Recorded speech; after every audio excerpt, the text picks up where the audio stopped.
네가 가끔 다른 사람이 돼. 82년생 김지영도 조현병 환자였다. 아영아, 사실은 다 제 잘못이에요.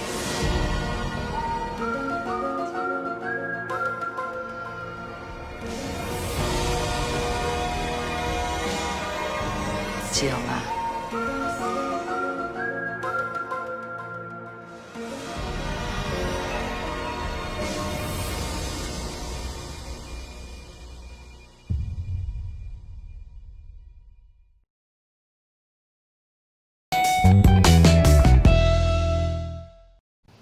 안녕하세요. 황상민의 심리상담소 황상민TV 시작하겠습니다.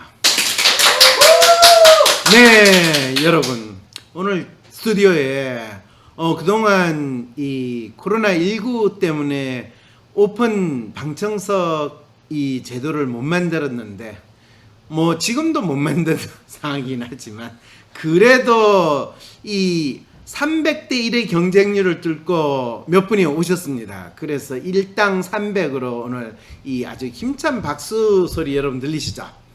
아마 추석이 가까워지니까 시간은 많고 할 일이 없는 많은 분들이 황심서 스튜디오에 몰려오신 것 같습니다. 박사님, 북한에 김정은 위원장을 계몽군주라고 한 청기누설 그 내용 좀 빨리 이야기해 주세요 라는 사연이 왔어요.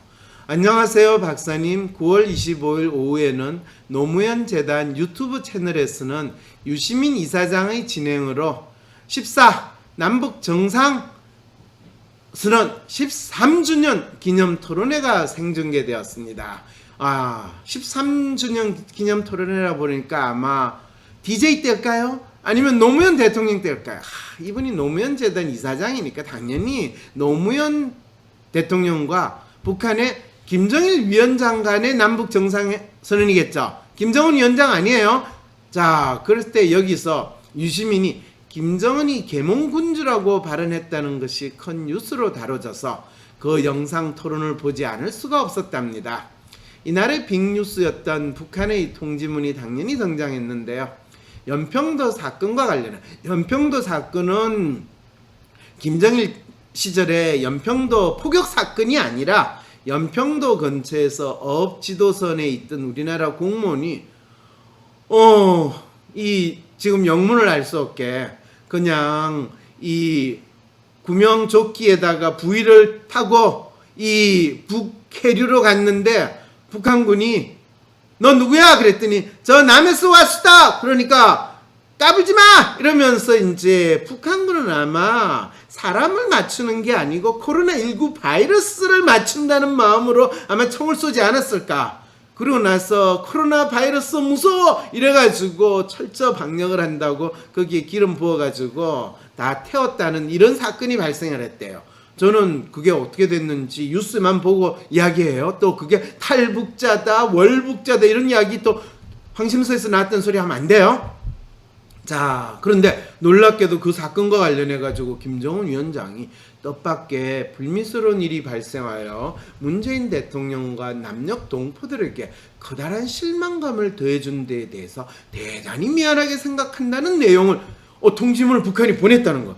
이거 사실 뭐 우리 대통령 심심하면 국민들에게 대단히 죄송하다 사과하는 거는 그 연례 행사 내지 시즌별 일어나는 행사인데 이게 아무렇지도 않을 수 있는데 북한의 김정은 위원장은 이게 남쪽에 보낸 통지문이긴 하지만은 북한 매체에서 조금이라도 보도가 된다고 한다면 그건 어떤 의미를 가지냐 하면 왕이 이 국민들한테 백성들 볼 면목이 없습니다. 죄송합니다. 또 이웃나라 왕한테 미안해. 우리 내가 잘못한 것 같아. 라고 하는 이런 의미를 가지거든.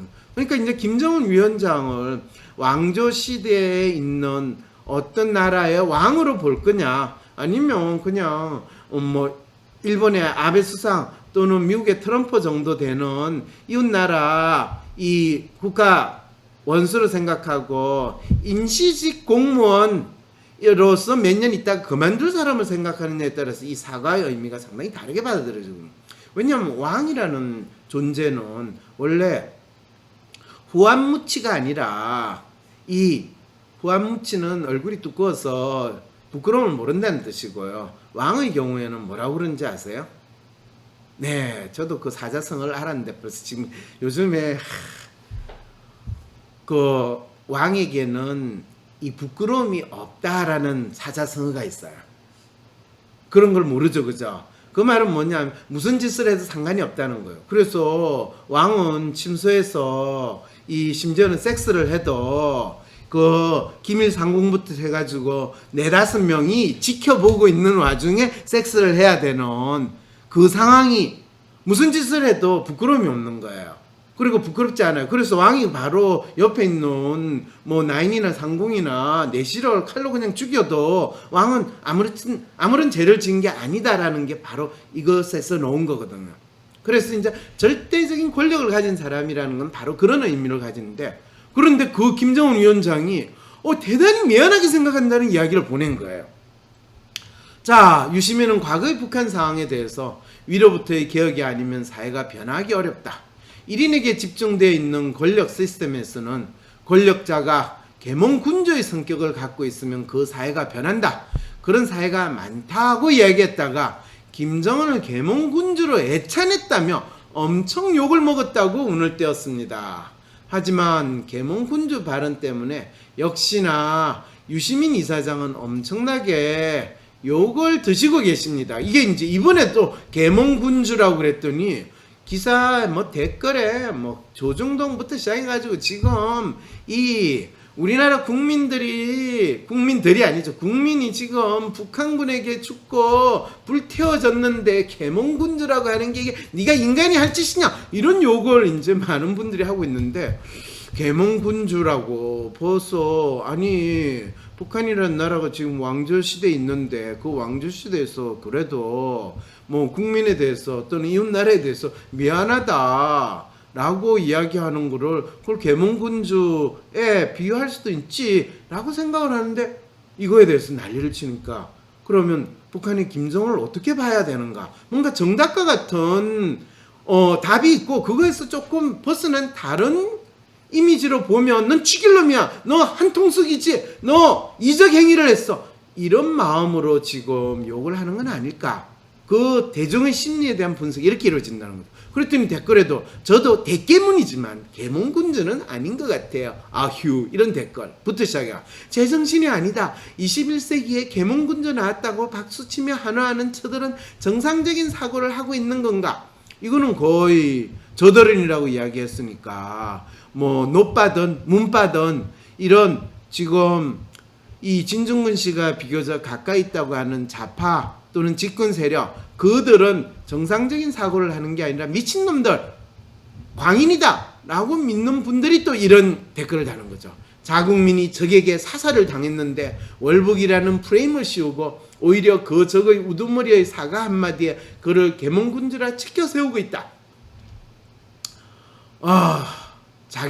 그러니까 이건 북한은 우리가 적이고 그 다음에 북한으로 넘어가는 사람, 월북, 말 그대로 월북이잖아요. 그리고 북한에서 남한으로 오면 탈북, 이렇게 표현을 하는데 그걸 프레임을 씌웠대요.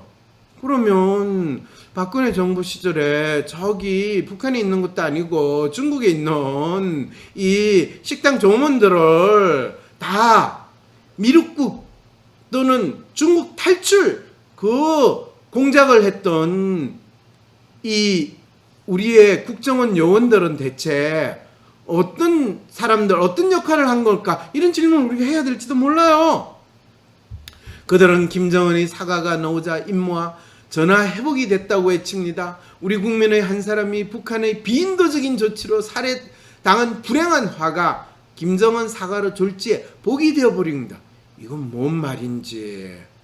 북한이 비인도적인 조치로 살해를 당했다. 그렇죠. 비인도적 조치. 그런데 그게 그 비인도적 조치는 사람으로 안 보이고 코로나19 바이러스 덩어리로 보였으면 그게 비인도적 조치라고 이야기를 하나요? 아니 어떤 이 사람이 제주도로 여행을 갔는데 너가 코로나19 바이러스 몰고 왔는데 너 그래서 이거는 범죄행위야 이래가지고 고소하는 나라에 있는 사람들이 비인도적 조치란요. 지금 그들의 머릿속에 가치체계 속에서 국민의 생명보다도 남북관계가 더 상위에 있다는 얘기겠지요. 이런 게 저를 불편하게 만듭니다. 대체 이럴 때 국민의 생명, 남북관계 대체 뭐가 중요한지 저도 헷갈리네요. 대체 왜들 저러는지, 과연 지금이 태연히 그런 이야기를 늘어놓을 때인지, 세월호 때 박근혜 정권 사람들과 뭐가 다른지. 그렇죠. 별로 다르지 않죠. 그 말은 뭐냐면 이 나라에서 자냐 우냐 그걸 가지고 우리는 우리의 집권 세력, 우리의 지도자를 볼 게 아니라 그 인간들이 얼마나 이 인간에 대해서, 사람에 대해서 알려고 하느냐, 사람의 마음에 대해서 얼마나 공감을 하고 있느냐, 이거에 대해서 파악을 해야 되는데, 국민 행복 시대를 열겠습니다 해가지고 국민 불행의 시대를 여는 인간들이나, 뭐 사람이 중요하다, 사람을 우선합니다라고 하면서 사람을 코로나19 바이러스보다 더 못하게 취급하면서 지금 있는 이 나라나, 대체 그 집권 세력에 무슨 차이가 있겠어요?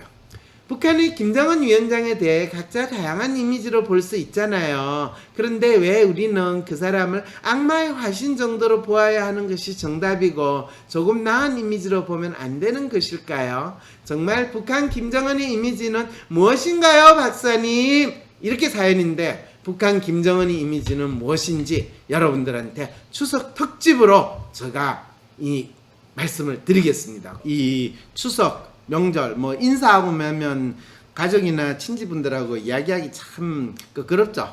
그런데 요즘에 아무래도 우리나라 공무원이 뭐 업 지도선 타고 있다가 무슨 연륜인지 모르겠지만은 그냥 뭔가를 안고 바다에 뛰어들어서 열심히 북쪽 해역으로 뭐 조류에 또 밀려갔는지 본인이 했는지 모르겠지만 어쨌든 북쪽으로 가가지고 북한 경비정한테 총 맞아 죽고 뭐 시체가 불탔다 뭐 이런 소리가 있는 이 와중에 북한 김정은 위원장이 놀랍게도 모른 척하고 우린 몰라 라고 하지 않고 사과 통지문을 보냈다는 것 때문에 상당히 시끄럽죠. 그러다 보니까 진짜 놀라운 거는 너는 김정은을 대체 어떻게 봐야 되느냐, 이게 사실은 한국사회에서 내가 빨갱이로 몰릴 것인가 아니면 내가 좀 더 개방적인 자세로 이 남북관계를 기대하고 있는가 아니면 한반도의 평화를 원하는 건가, 이런 각자가 마음속에 가지고 있는 생각들을 어떻게 표현해야 될 건가, 또 그걸 그냥 뭔 말을 해야지 정치적으로 올바르지, 뭔 말을 해야지 내가 그래도 이 세상 돌아가는 거에 대해서 울분을 가지면서 또는 나름대로 느끼면서 저분들과 대화를 잘할 수 있을까, 이런 고민을 하시는 분도 있으실 거거든요. 그걸 여러분들에게 추석 선물로 북한 김정은 위원장의 이미지가 뭐냐, 대개는 북한을 우리의 주적으로 볼 것이냐, 또 이 우리의 주적이라고 보여지는 북한이라면 북한의 지도자는 원수가 되는 거죠. 죽일 놈이 되는 거예요. 그런데 우리가 같이 이웃으로 잘 살아야 되는 나라의 대표라고 한다면 싫고 하지만은 그래도 예의도 갖추고 우리가 그 사람이 어떻게 저 나라를 다스려서 저 나라가 바뀔 것인가, 이런 거에 대해서 우리가 알게 되면 적어도 그 나라의 변화에 대해서 나름대로 이 생각을 해볼 수 있거든요. 우리 뭐 일본의 아베, 더 이상 이제 일본 수상은 아니지만 아베가 일본에서 상당히 오랫동안 최장수 총리로 지내는 동안에 한국 사람들은 일본의 아베는 어떤 심리로 어떻게 정책을 하려고 하고 한국과의 외교 관계를 하려고 하는가, 이런 걸 진지하게 사실은 탐색을 하거나 알려고 하시는 분들 없어요. 그냥 아베 찍일 놈, 갑자기 아베가 한국 사람 일본에 오는데 무비자 없애고 우리한테 경제 협박을 하고 제재를 가하려고 했다, 또 찍일 놈. 뭐 그래서 아베 미쳤는가 봐. 근데 그 미친 아베를 너무나 일본 사람들은 지지하고 좋아해. 일본 놈들 다 미쳤어 이렇게 생각하면 마음은 편하지만 그거는 우리가 세상을 어떻게 돌아가는지 제대로 아는 게 아니잖아. 이 북한 김정은에 대해서도 우리도 사실 그렇거든요. 김정은은 3대 독재 왕조 체제 속에서의 정치 지도자인데 몇 년 전에 우리 문재인 대통령이 평양을 방문하고 악수하고 이 평양 냉면 먹으면서 또 노래 들으면서 좋아하고 이럴 때는 이제는 갑자기 야 김정은 어이 그냥 뚱뚱하고 살만 찌고 돼지인 줄 알았더니 먼저 해 통도 크고 괜찮네. 혹시 다음 대통령 선거에 김정은이 남한에 출마하면 혹시 김정은이 대통령 되는 거 아니야? 이런 두려움까지 가지는 상황이 벌어졌던 게 몇 년 전이었어요. 작년 재작년에. 여러분 상상이나 됩니까? 그랬을 때 북한이 김정은에 대해서 남한의 이 대중들이 보는 심리는 바로 어쩌면 우리가 우리의 지도자를 이 바라보고 기대하는 심리하고 상당히 거의 거울의 이미지처럼 투사되는 현상이 있다라고 하면 여러분들 무슨 말인지 이해가 되세요? 뭔 말인지 모르겠다고요? 그러면 일단 제가 남한의 대중들은 북한의 김정은을 어떤 마음으로 보고 있는가 그거를 한번 제가 탐색을 해봤습니다. 이 탐색은요 언제 했냐면 2014년 15년에 걸쳐서 한창 2014년에 상당히 오래됐죠. 5, 6년 전이에요. 이미 김정은이 그때 핵미사일 개발했다고 그러고 미사일 빵빵 쏘아대면서 그때 박근혜 정권이 들어서 얼마 안 됐어. 박근혜, 남한에는 박근혜, 북한에는 김정은. 이 두 사람은 놀라운 공통점이 있어요. 어떤 공통점이 있어요? 아버지가 대통령이고 왕처럼 그 나라를 통치했다는 거예요. 그럴 때 박정희의 딸 박근혜, 김정일의 손자 김정은. 이 상황이 있을 때 대한민국 사람들은 그럼 우리 박근혜 대통령을 어떤 이미지로 보고 있으며 김정은을 어떻게 볼 것인가? 동전의 양면처럼 이 자기 나라 지도자를 보는 이미지를 적용을 했을 때 김정은은 대체 어떤 이미지로 나타날까? 이거를 제가 탐색을 하면서 앞으로 북한의 김정인 체제가 얼마나 공고히 될 것이며 김정은은 어떤 방식으로 북한을 바꾸게 할 것인가를 나름대로 예측을 했죠. 물론 박근혜 대통령 이미지도 그때 분석을 하면서 박근혜는 꼭두각시고 홍군의 이미지가 주로 이 대중들이 보고 있으니까 결국엔 꼭두각시로 생을 마감하게 되지 않을까라고 생각을 했는데 그 꼭두각시한테 제가 먼저 목이 잘리는 형을 당하고 나서 그 꼭두각시라는 것이 만천에 밝혀지는 놀라운 걸 경험했는데 지금 그래서 사실은 김정은 이 위원장의 이미지를 제가 제대로 알리지를 못했어요. 그런데 놀랍게 5, 6년이 지난 이 시점에서 김정은 위원장을 계몽군주라고 어떤 분이 이야기를 할 때 드디어 나의 연구에 이 김정은 위원장을 보는 각기 다른 사람들의 마음이 이렇게 나오는가를 확인할 수 있다는 거죠. 그럼 박사님 대체 김정은 위원장을 보는 사람들의 마음이 뭐라는 거 확인을 했길래 지금 그렇게 광고를 하십니까? 라고 생각하면요. 별거 아니에요. 이렇게 봤어요. 김정은 위원장을 보는 사람들의 이미지는 상당히 어느 이미지가 될까? 믿음직한 가부장적 독재자의 이미지. 독재를 통해 국민을 지켜줄 것 같은 믿음직스러운 권위를 내대는 사람의 이미지. 그거는 히틀러 또는 독일의 히틀러, 그렇죠.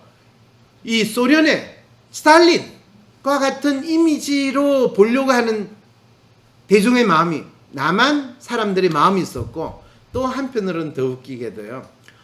남한 사람들은 이 김정은은 결코 이 자상한 어머니처럼 공감과 수용하는 정신적 리더, 저분 누군지 아시죠? 달라이 라마 같은 그런 분은 아니다!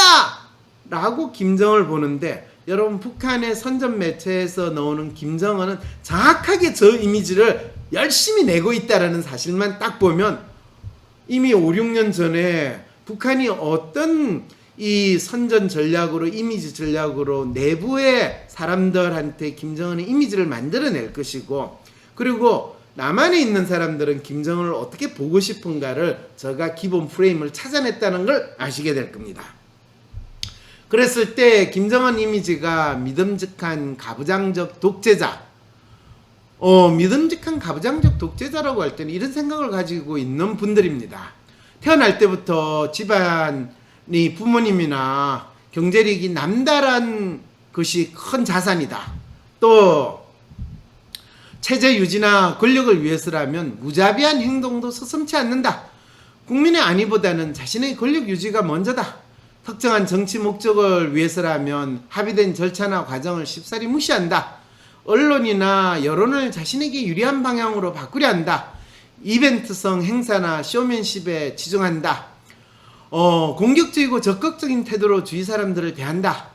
외국과의 이해관계가 충돌할 때 우리나라와 이 업적과 관리를 입장과 권리를 당당하게 표현한다. 어떤 제안이나 행동을 할지 애측 불가능한 사람이다.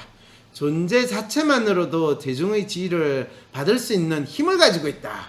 이것이 믿음직한 가부장적 독재자라고 보는 사람들이 김정은에 대해서 가지고 있는 생각이라면, 여러분 그 사람의 마음을 이런 믿음으로 확인했다면 이해가 되겠죠?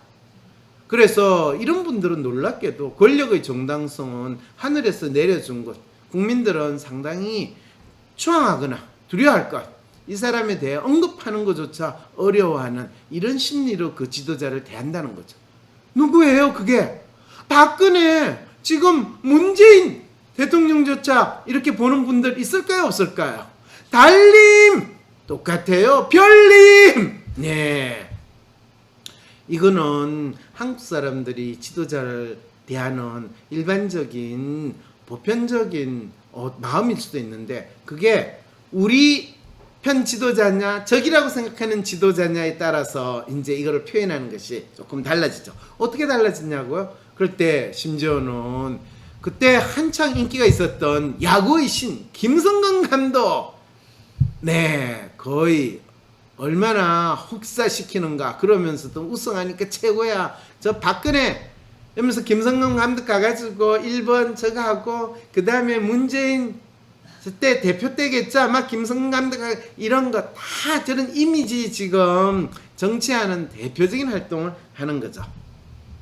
그 다음에 이제 남한 사람들은 김정은은 결코 이런 사람 아니다, 자모 정신적 지도자를 이야기하는데, 아주 자애로운 정신적 지도자인데 이렇게 생각하겠죠. 그렇지만 북한 사람들한테는 김정은은 이런 이미지다라는 것을 열심히 알리고 있다는, 북한과 남한은 완전히 다른 반대되는 이미지를 각각 자기의 국민들한테 이 상대방 지도자의 이미지를 선전선동 세뇌하다시피 언론을 통해 가지고 알리고 있는데, 남한 버전으로 사람들이 가지고 있는 믿음을 이야기한다면 뭐라고 그 사람이 자기 이미지를 보여줬냐, 이런 내용입니다. 민주화 운동을 통해 자신의 가치를 인정받았다. 대통령, 검찰, 국회가 대등하게 서로를 견제하는 민주주의를 지켜나갈 사람이다. 자신을 지지하지 않는 사람들까지도 포용해 나간다.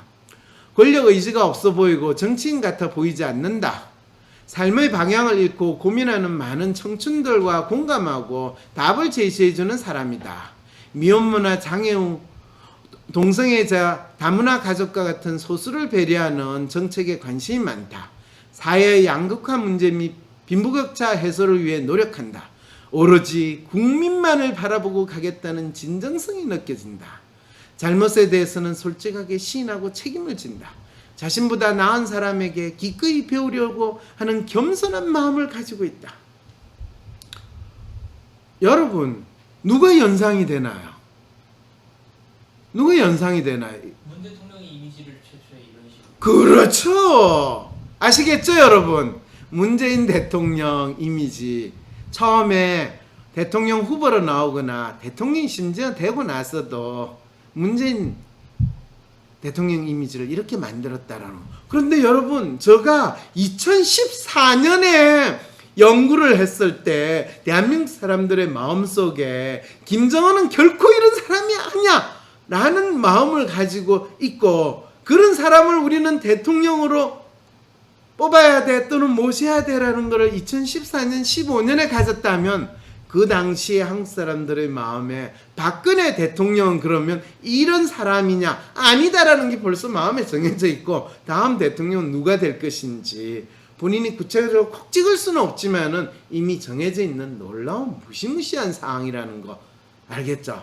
이걸 쫙 보는 순간 아이고 다음 대통령 누가 이미 정해졌네. 사람들 마음속에는 이름은 지적은 못하겠지만 이렇게 되고 나서 2년인가 3년 지나서 촛불 혁명이 일어나고 그 다음에 문재인 씨가 대통령이 되는 자연스러운 일이 벌어지면서 아 대중의 마음은 이렇게 자기들의 지도자를 자신도 의식하지 못하는 상황에서 지도자 본인들이 이상적으로 바라는 지도자의 이미지를 통해 가지고 선택을 하게 되는구나 이렇게 되는 거죠. 아니 박사님 지금 북한 김정은 위원장 이미지 이야기하다가 왜 문재인 대통령을 대통령으로 뽑은 대중의 심리에 대해서 이야기를 하시는 건가요? 이렇게 생각하신다면 지금 여러분들이 문재인 대통령이 지난 몇 년 동안 북한 김정은 위원장과 상당히 잘 지내보려고 노력했던 게 그것이 남한이나 북한이나 각자 자국의 국민들의 마음속에서 막연히 기대하는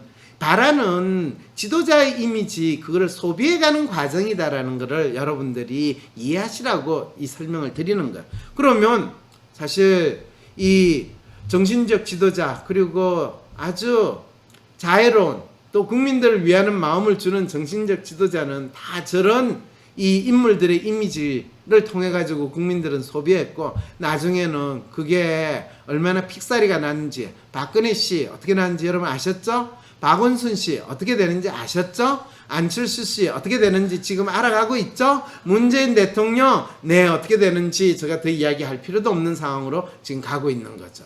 그러면 북한의 김정은의 이미지는 어떻게 나왔습니까? 할 때 사람들의 마음에서 북한의 김정은을 믿음직한 가부장적 독재자라고 할 때 그 독재자는 아주 무시무시한 폭군이다. 죽이는 아주 형제 또 친인척도 없이 자기의 권력을 위해서 다 죽여야 한다 라고 하는 그런 폭군이 되면 스탈린과 히틀러 같은 이미지가 되는 거. 뭐 그런 폭군보다는 좀 똑똑한 독재자지 않냐. 그거를 좋은 말로 하면 계몽군주라고 하는 거죠. 그래서 아주 무시무시한 폭군이라고 보시는 분들도 있고 계몽군주라고 보는 분들도 있고 마치 덜떨어지고 그거 한데 본인이 스스로 나서가지고는 안 되고 섭정 정치하듯이 그러면서 뭔가 국가의 자존심을 세우고 국가를 좀 더 번듯하게 보여주겠다 하면서 경복궁 중건하고 그 다음에 척합이 세워가지고 우리는 잘 먹고 잘 산다 그래서 결코 들어오지 마 라고 하는 이런 마치 구한말의 대원군처럼 이 폐쇄 정책을 하다가 결국에는 나라 완전히 일본 놈들한테 결국에 넘겨주는 그런 상황까지 만들게 되는 대원군처럼 됐으면 어떨까 라고 생각하거나 아니면 실제로 꼭두각시처럼 본인은 실권을 행사하지 않고 뒤에서 보이지 않는 정치위원회는 집단 지도 체제에 의해서 북한이 움직일 거다. 이게 이 네 가지 각기 다른 이미지가 2014년 북한의 김정은이 아버지 김정일의 이 자리를 이어받을 때 그때 앞으로 남한 사람들은 북한의 김정은을 어떤 지도자로 보게 될 것인가 얼마나 다양한 이미지가 존재할 수 있는가 북한의 김정은을 보는 정답과 같은 생각이 실제로 하나만 있는 게 아니라 여러 개 있다 할 때 있을 수 있는 가능성을 제가 심리 분석을 통해서 찾아낸 거죠. 결국에 이 북한의 김정은은 권력 유지가 우선인 멍청한 독재자라고 믿는 사람들한테 북한의 김정은은 폭군으로 이야기하고 폭군으로 우리는 받아들여야지 정답이 되는 거고 그렇지만 똑똑하지만 체제 유지를 나름대로 하는 그런 군주와 같으면 계몽군주로 얼마든지 이야기할 수 있는 거고요. 본인 스스로는 뭘 하지는 못하지만은 이 권력을 유지하는 집단의 이익이나 편의를 위해서 집권 세력의 왕으로서 자신을 낸다면 마치 망해가는 나라의 왕으로서 또는 섭정하는 왕으로서 있으니까 마치 대원군과 같은 그런 이미지로 또 그런 정도의 권력을 행사할 거다.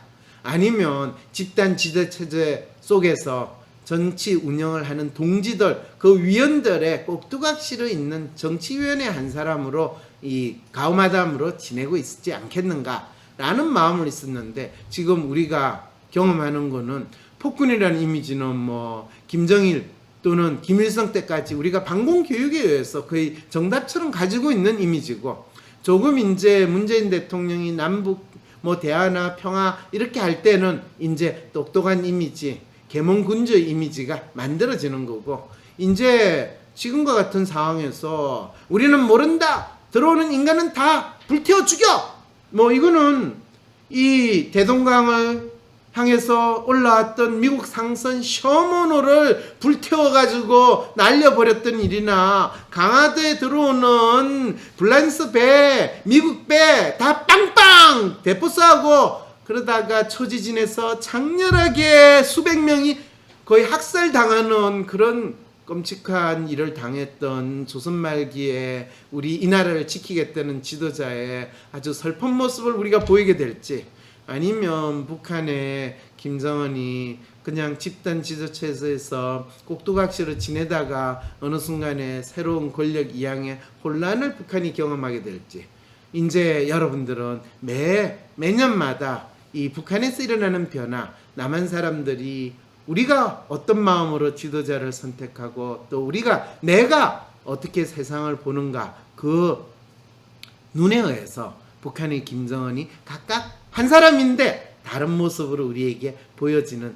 이 상황을 경험하고 있다는 거고 그럴 때 당신은 북한 김정은을 폭군으로 보는가 똑똑한 독재자 계몽군주로 보는가 또는 대원군과 같은 이 가오마담으로 결국엔 북한을 망하게 하는 뒤떨어진 집권 세력으로 대표로 보는가 아니면 이름도 알 수 없는 정치위원으로 꼭두각시 우리 박근혜 대통령처럼 그런 존재로 보는가는 당신의 마음이 어디에 꽂히느냐에 달려있다. 이 정도로 북한 김정은 위원장의 이미지 다양하게 볼 수 있다면 누가 어느 하나로 봤다고 해서 죽일 놈 살릴 놈 열받고 그 사람을 비난할 일은 아니지 않아요? 그냥 내가 보는 게 맞아. 나와 다르게 보는 인간들은 다 나쁜 놈이야. 죽일 놈이야 하는 그런 아주 편협한 생각과 그런 강박적이고 그런 두려움에 떠는 불안에 떠는 또는 그런 권위적인 생각 속에서 조금 더 벗어나지 못하는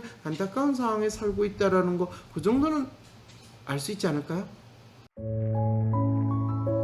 새로 찾는 21세기 심리학 이 심리학에 대한 강도 단순한 심리학에 대한 강독이 아니라 내 마음을 찾고 내가 21세기 이 코로나19 바이러스 팬데믹 시대에서 어떻게 내가 제정신을 가지고 살아갈 수 있을까?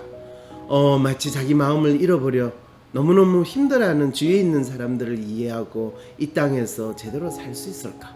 혹시 조금이라도 이런 마음을 가지신 분이 있다면 새로 찾는 21세기 심리학 강독 이 강좌에 여러분들이 참여함으로써 저와 함께 심리학의 역사, 심리 또는 마음이란 무엇인가에 대한 공부를 해나갈 때 여러분들이 스스로 독립된 존재로서 자기 마음의 주인이 될 수 있는 길을 여러분들이 찾을 수 있을 것입니다.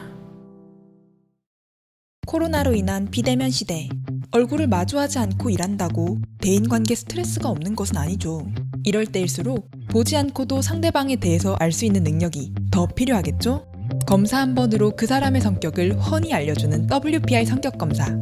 WPI 상담 코칭 초급과정 워크숍에 참여하셔서 WPI를 활용하여 얼굴을 안 보고도 다른 사람을 이해하고 파악하는 방법뿐 아니라 WPI를 직장에서의 업무 능력이나 비즈니스에 활용하는 방안에 대해서도 배워보세요.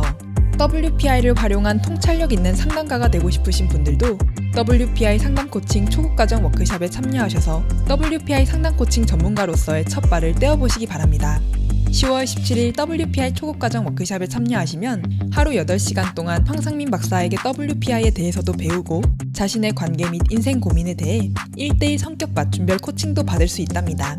자신에 대해서, 타인에 대해서, 그리고 삶에 대해서 더 알고 싶으신 분들, 상담가로서 제2의 인생을 꿈꾸시는 분들 10월 17일 WPI 상담 코칭 초급과정 워크숍이 여러분을 기다리고 있습니다. 지금 빨리 신청하세요.